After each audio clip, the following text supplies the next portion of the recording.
ہرقل شاہ روم نے ان کے پاس قریش کے قافلے میں ایک آدمی بلانے کو بھیجا، اور اس وقت یہ لوگ تجارت کے لیے ملک شام گئے ہوئے تھے، اور یہ وہ زمانہ تھا جب رسول اللہ صلی اللہ علیہ وآلہ وسلم نے قریش اور ابو سفیان سے ایک وقتی عہد کیا ہوا تھا۔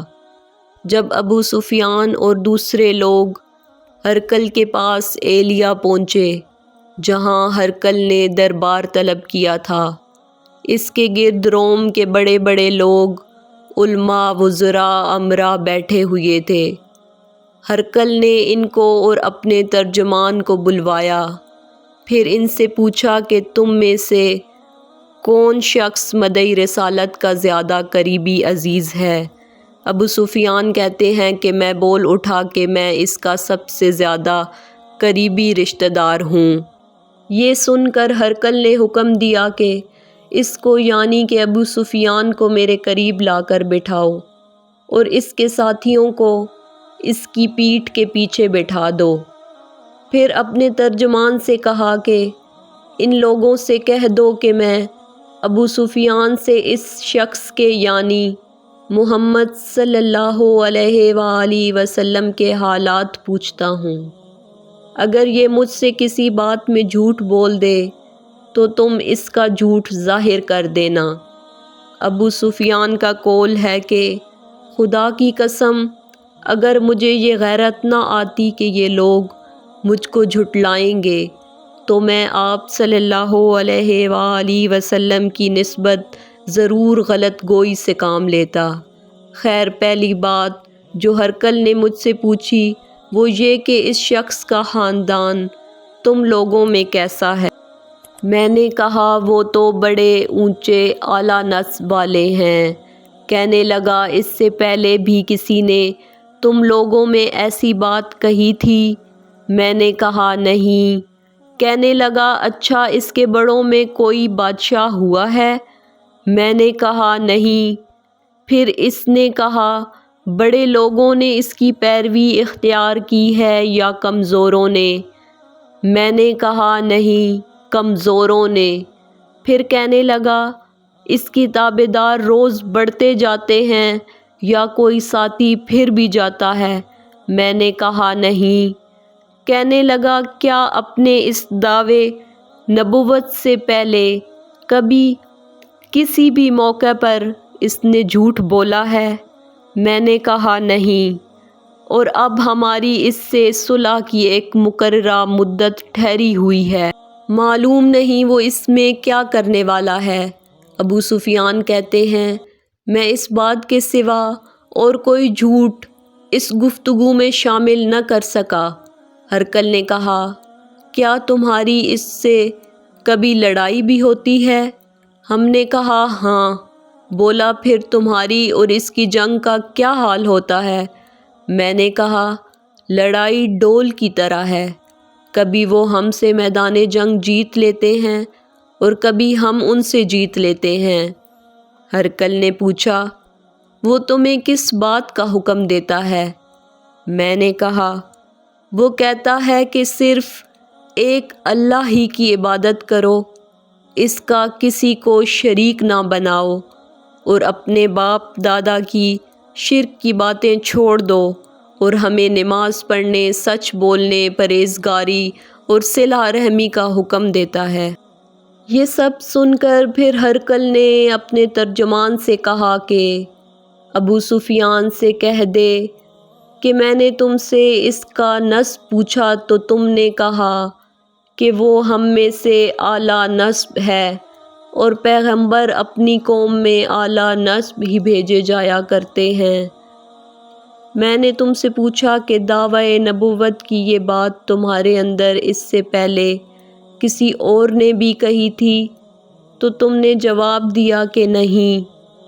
تب میں نے اپنے دل میں کہا کہ اگر یہ بات اس سے پہلے کسی نے کہی ہوتی تو میں سمجھتا کہ اس شخص نے بھی اسی بات کی تقلید کی ہے جو پہلے کہی جا چکی ہے۔ میں نے تم سے پوچھا کہ اس کے بڑوں میں کوئی بادشاہ بھی گزرا ہے؟ تو تم نے کہا کہ نہیں۔ تو میں نے دل میں کہا کہ ان کے بزرگوں میں سے کوئی بادشاہ ہوا ہوگا تو کہہ دوں گا کہ وہ شخص اس بہانے اپنے آباء و اجداد کی بادشاہت اور ان کا ملک دوبارہ حاصل کرنا چاہتا ہے۔ اور میں نے تم سے پوچھا کہ اس بات کے کہنے یعنی پیغمبری کا دعویٰ کرنے سے پہلے تم نے کبھی اس کو دروغ گوئی کا الزام لگایا ہے؟ تم نے کہا کہ نہیں۔ تو میں نے سمجھ لیا کہ جو شخص آدمیوں کے ساتھ دروغ گوئی سے بچے وہ اللہ کے بارے میں کیسے جھوٹی بات کہہ سکتا ہے۔ اور میں نے تم سے پوچھا کہ بڑے لوگ اس کے پیرو ہوتے ہیں یا کمزور آدمی؟ تو تم نے کہا کمزوروں نے اس کی اتباع کی ہے۔ تو دراصل یہی لوگ پیغمبروں کے متبعین ہوتے ہیں۔ اور میں نے تم سے پوچھا کہ اس کے ساتھی بڑھ رہے ہیں یا کم ہو رہے ہیں؟ تم نے کہا وہ بڑھ رہے ہیں، اور ایمان کی کیفیت یہی ہوتی ہے حتیٰ کہ وہ کامل ہو جاتا ہے۔ اور میں نے تم سے پوچھا کہ آیا کوئی شخص اس کے دین سے ناخوش ہو کر مرتد بھی ہو جاتا ہے؟ تم نے کہا نہیں۔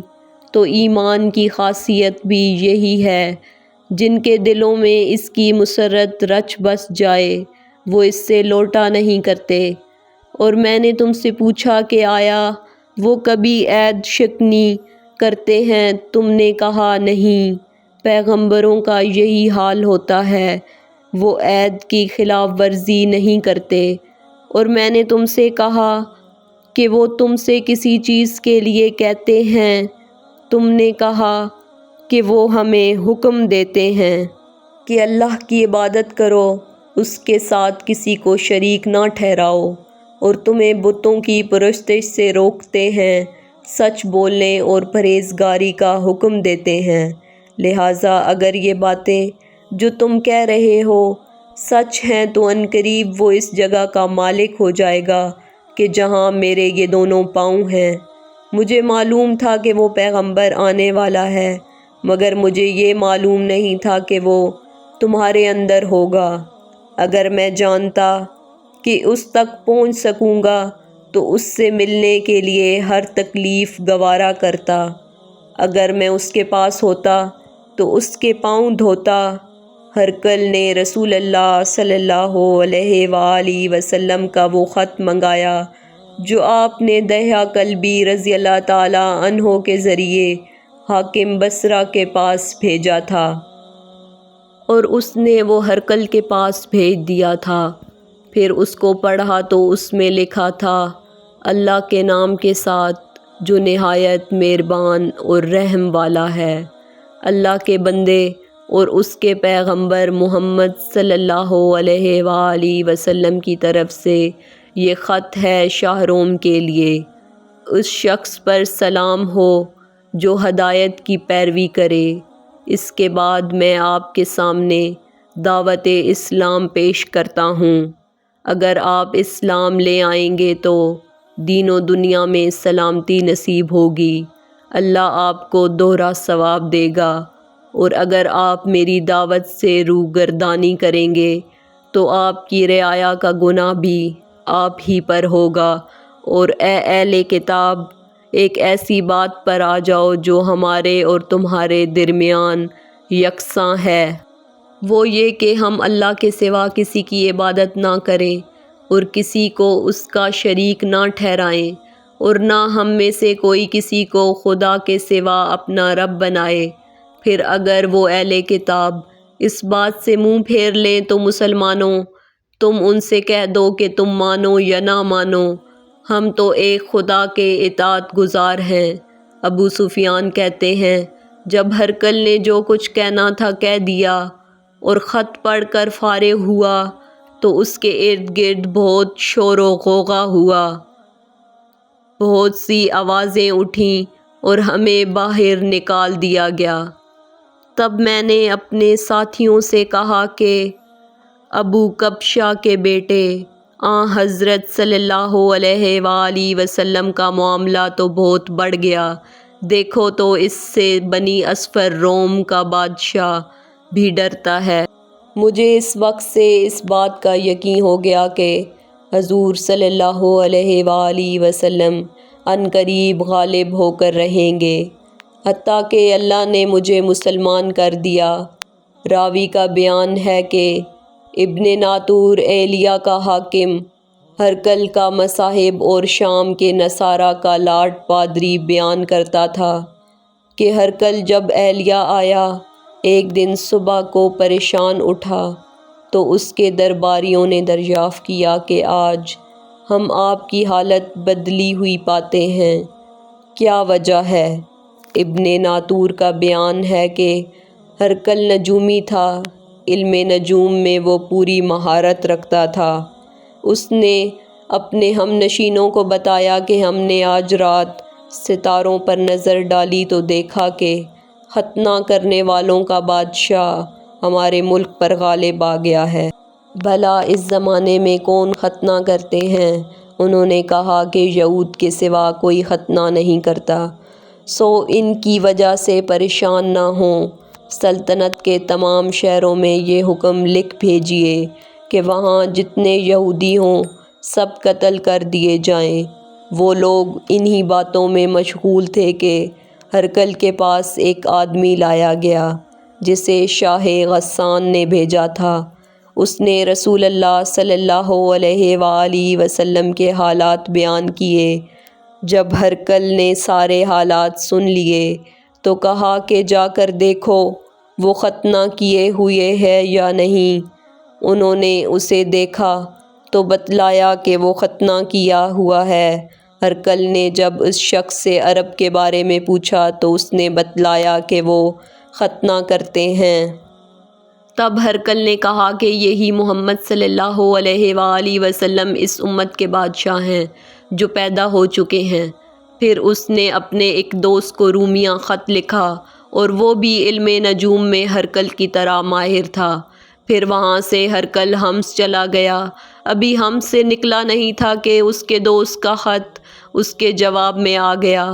اس کی رائے بھی حضور صلی اللہ علیہ وآلہ وسلم کے ظہور کے بارے میں ہرقل کے موافق تھی کہ محمد صلی اللہ علیہ وآلہ وسلم واقعی پیغمبر ہیں۔ اس کے بعد ہرقل نے روم کے بڑے آدمیوں کو اپنے حمص کے محل میں طلب کیا اور اس کے حکم سے محل کے دروازے بند کر لیے گئے۔ پھر وہ اپنے خاص محل سے باہر آیا اور کہا، اے روم والو، کیا ہدایت اور کامیابی میں کچھ حصہ تمہارے لیے بھی ہے؟ اگر تم اپنی سلطنت کی بقا چاہتے ہو تو پھر اس نبی صلی اللہ علیہ وآلہ وسلم کی بیعت کر لو اور مسلمان ہو جاؤ۔ یہ سننا تھا کہ پھر وہ لوگ وحشی گدھوں کی طرح دروازوں کی طرف دوڑے مگر انہیں بند پایا۔ آخر جب ہرقل نے اس بات سے ان کی یہ نفرت دیکھی اور ان کے ایمان لانے سے مایوس ہو گیا تو کہنے لگا کہ ان لوگوں کو میرے پاس لاؤ۔ جب وہ دوبارہ آئے تو اس نے کہا، میں نے جو بات کہی تھی اس سے تمہاری دینی پختگی کی آزمائش مقصود تھی، سو وہ میں نے دیکھ لی۔ تب یہ بات سن کر وہ سب کے سب اس کے سامنے سجدے میں گر پڑے اور اس سے خوش ہو گئے۔ بالآخر ہرقل کی آخری حالت یہی رہی۔ صحیح بخاری، حدیث نمبر 7۔